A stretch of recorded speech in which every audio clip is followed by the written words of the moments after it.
So I've been using the Pixel 9 Pro for the past 2 weeks now, and boy is there a lot to talk about with this smartphone. Now, I am primarily an iPhone user. This is actually my first time using Android in over 10 years. So whilst this might not be the most well-rounded technical review, I wanted to share my experience using this phone and cover what's important to me. I also wanted to clarify that I did purchase this phone with my own money, so the views expressed in this video are very much my own opinions. So I've gone with the standard size Pixel 9 Pro in Obsidian. A lot of people will be wondering why I've opted for the regular size Pixel 9 Pro when I usually go with the larger Pro Max iPhone model. And that's primarily because I wanted to try out that smaller screen size again and see what the battery life was like on the smaller model, which I'll touch on later in this video.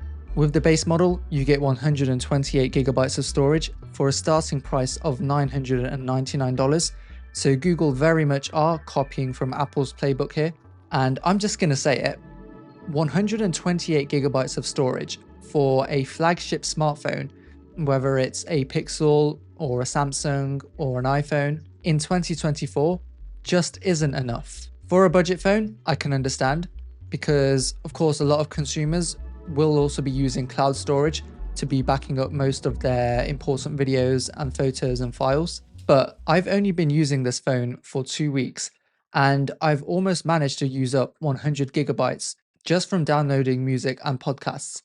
And given that Google are promising up to 7 years of OS updates with this phone, yeah, I just wouldn't recommend getting 128GB unless you know you're the type of consumer who likes to upgrade their phone every 2 to 3 years.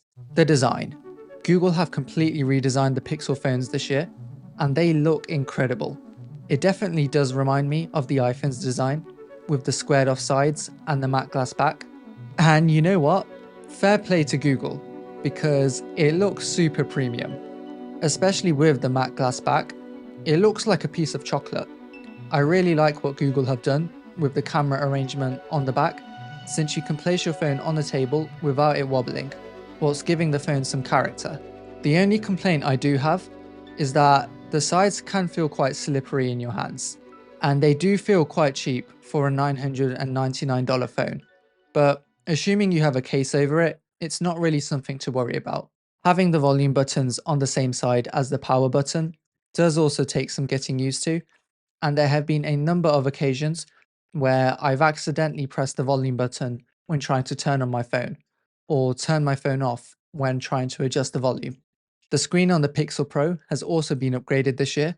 It can now reach up to 3000 nits of brightness, which is just wild. It's super bright during day-to-day usage, especially darker text, which can often be difficult to view outdoors.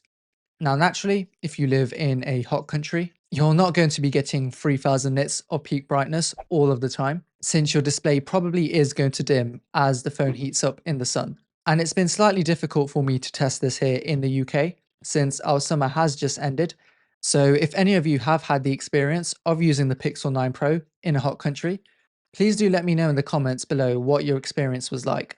Overall, I've been really impressed with the display on this phone, especially when you have the full resolution toggled on. The haptics are also a lot stronger compared to the iPhone, and I much prefer the fingerprint sensor on the Pixel compared to Face ID on the iPhone.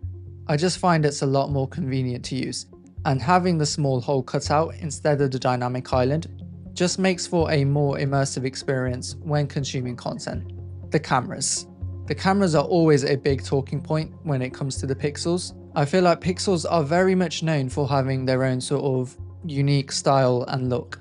And being a heavy iPhone camera user, I was curious to see how the Pixel compares. The first thing that surprised me was just how much control you get over your exact camera settings inside of the camera app. There's no having to go into the settings app to adjust things like you do on the iPhone. Everything is controlled directly from the camera app itself, and you have a ton of options to adjust settings like the white balance and the ISO directly from within the app, which on the iPhone is something you can only do inside of third-party camera apps. I'll show you a group of some photos that I've shot on the Pixel and the iPhone. All of these photos are non-RAW images shot at the full 48 or 50 megapixel resolution using the 1x lens. You can see that overall, the images are fairly similar in terms of sharpening and quality, although I'd say that the Pixel does offer a lot more contrast since the shadows aren't as washed out compared to the iPhone. iPhone cameras are very much known for overexposing their images in an attempt to make people's faces look brighter, but of course the downside is that by lifting up the shadows, you can sometimes end up with a much flatter image that looks kind of washed out, whereas the Pixel has done a better job of preserving those dark spots. I also found that the Pixel shoots in lower temperatures by default compared to the iPhone, which has a warmer look that can often distort a lot of skin tones and make them look more yellow instead of red. When it comes to the ultra-wide camera, I'll be honest, I've never really been a huge user of this lens, unless I'm taking a photo of, say, my desk, or I'm trying to get a comic look. But overall, I was a big fan of the way the images on the Pixel turned out, and that's primarily because it's using a 48 megapixel lens instead of a 12 megapixel lens on the iPhone 15 Pro Max. Obviously, the iPhone 16 Pro Max has recently upgraded to a 48 megapixel ultra wide lens too, so it remains to be seen if it can match the Pixel in terms of quality. As for the 5x telephoto lens, again, I think the quality was quite similar to the iPhone, even though it has a 48 megapixel sensor compared to 12 megapixels on the iPhone. I found that both lenses still suffer from a lot of noise in low light environments. Even when zooming in on some of these shots, I couldn't really tell a huge difference in the level of detail preserved. If you're going to be using the 5x lens, it's best to use it outdoors where you have a lot of natural light. The main issue that I've had with the Pixel's camera is that it can feel quite laggy at times. You especially notice this when switching between lenses during recordings. You get this almost jarring transition, which would be noticeable if you were shooting a video of, say, a football match and you wanted to zoom in during the game.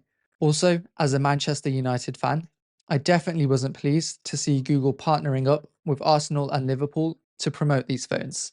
I think for the average consumer, deciding between the Pixel and iPhone cameras is going to boil down mostly to personal preference.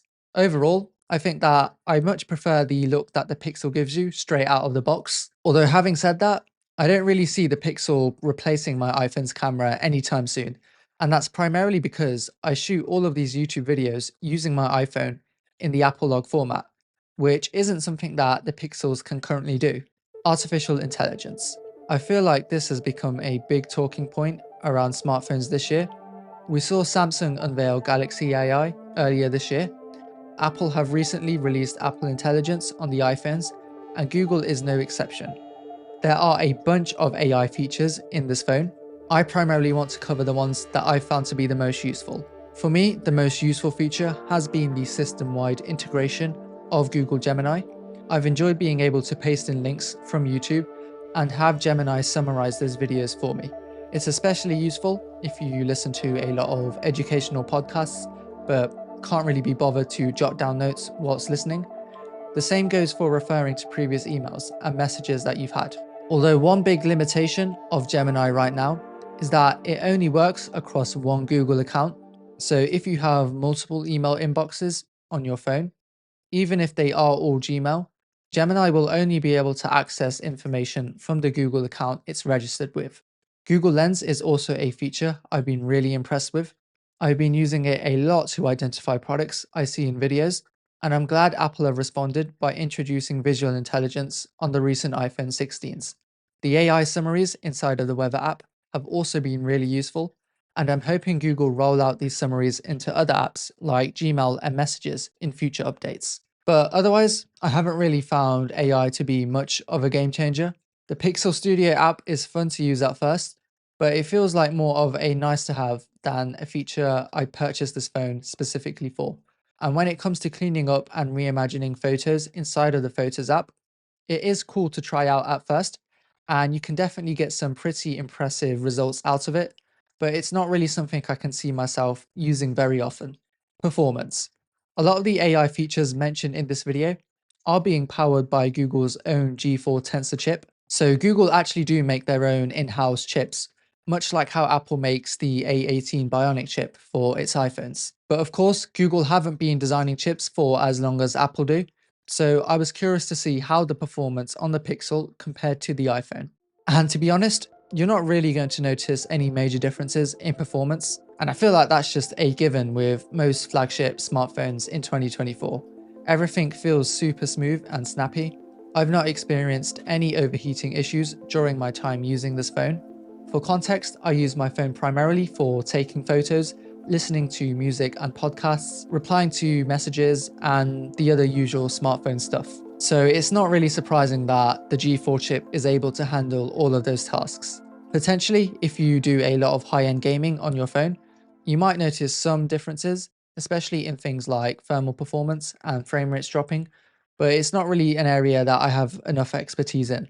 With Google making their own chips, you'd also expect the battery life on these Pixels to be very strong, since they can optimize the hardware and the software to work seamlessly together.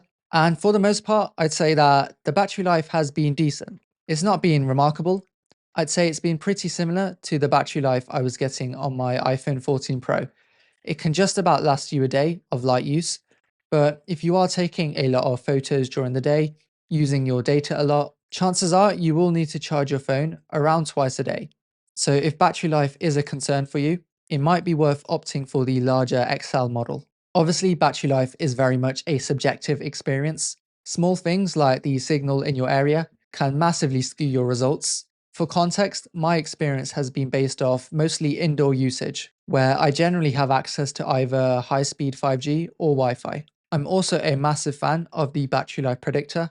It's not 100% accurate, but I find it's useful for giving me a rough gauge of how long my battery is going to last for, which allows me to plan my charges ahead of time. And the ability to use your phone to charge other devices is a feature Apple really needs to copy over. The software. The thing I've enjoyed the most about using this Pixel is the Android software. It's really easy to pick up. I feel like a lot of people have this conception that Android is somehow really difficult and hard to use, which 10 years ago may have been the case, but nowadays in 2024, it really is not that difficult to pick up. A lot of the gestures that you'll be used to from the iPhone also carry over to the Pixel. I've particularly enjoyed the split screen functionality you get on Android. It's incredibly useful for when you're trying to quickly calculate something in the background or when you need to copy over a piece of non-readable text. Similarly, having the built-in clipboard manager is incredibly useful for quickly storing important links and messages that you regularly refer to, and it's something that Apple really do need to introduce on the iPhone. I also like the quick access you get to Google at the bottom of the screen, along with the news section in the left-hand side, and the ability to switch between different audio sources inside of the music player is again another thing that Apple need to work on introducing at some point. Having said that, there were a few aspects of the software that left me underwhelmed, and it mostly boils down to customization. I feel like Android phones have always had a reputation for being phones that you can customize to your liking, but I found some of the customization options on the Pixel to be quite limiting compared to iOS 18 on the iPhone. For example, you have a very limited selection of controls that you can customize on the lock screen compared to iOS 18, which allows you to map the buttons to a number of shortcuts and apps. Similarly, I'm not a fan of how you have to swipe down twice to access Control Center with one hand, and the inability to create stacked widgets seems like a missed opportunity for me. I'd also argue that the Pixel hasn't shined as well when it comes to built-in stock apps. This might differ for other people, but for me personally, I find that I tend to use the default apps on my iPhone quite a lot. Apps like podcasts and the Health app and Notes. In fact, I didn't realize how dependent I was on Apple Notes until I switched to the Pixel. Granted, Google does have its own Google Keep app, which does act as a really solid note taker, but I find it's not as great as organizing your notes into folders and sections. Like I said, I primarily am an iPhone user, and this is actually the first Android phone I've used in like over 10 years. So I appreciate that this might not be the most well-rounded review. There's probably a ton of stuff that I didn't get to uncover, especially with all of these software features packed into this thing. But hopefully, if you're an iPhone user, this video gave you a bit of an insight into what switching to a Pixel might feel like. And if not, hopefully you guys enjoyed this video anyway. Make sure to follow me on Instagram and Twitter, and subscribe for the next one.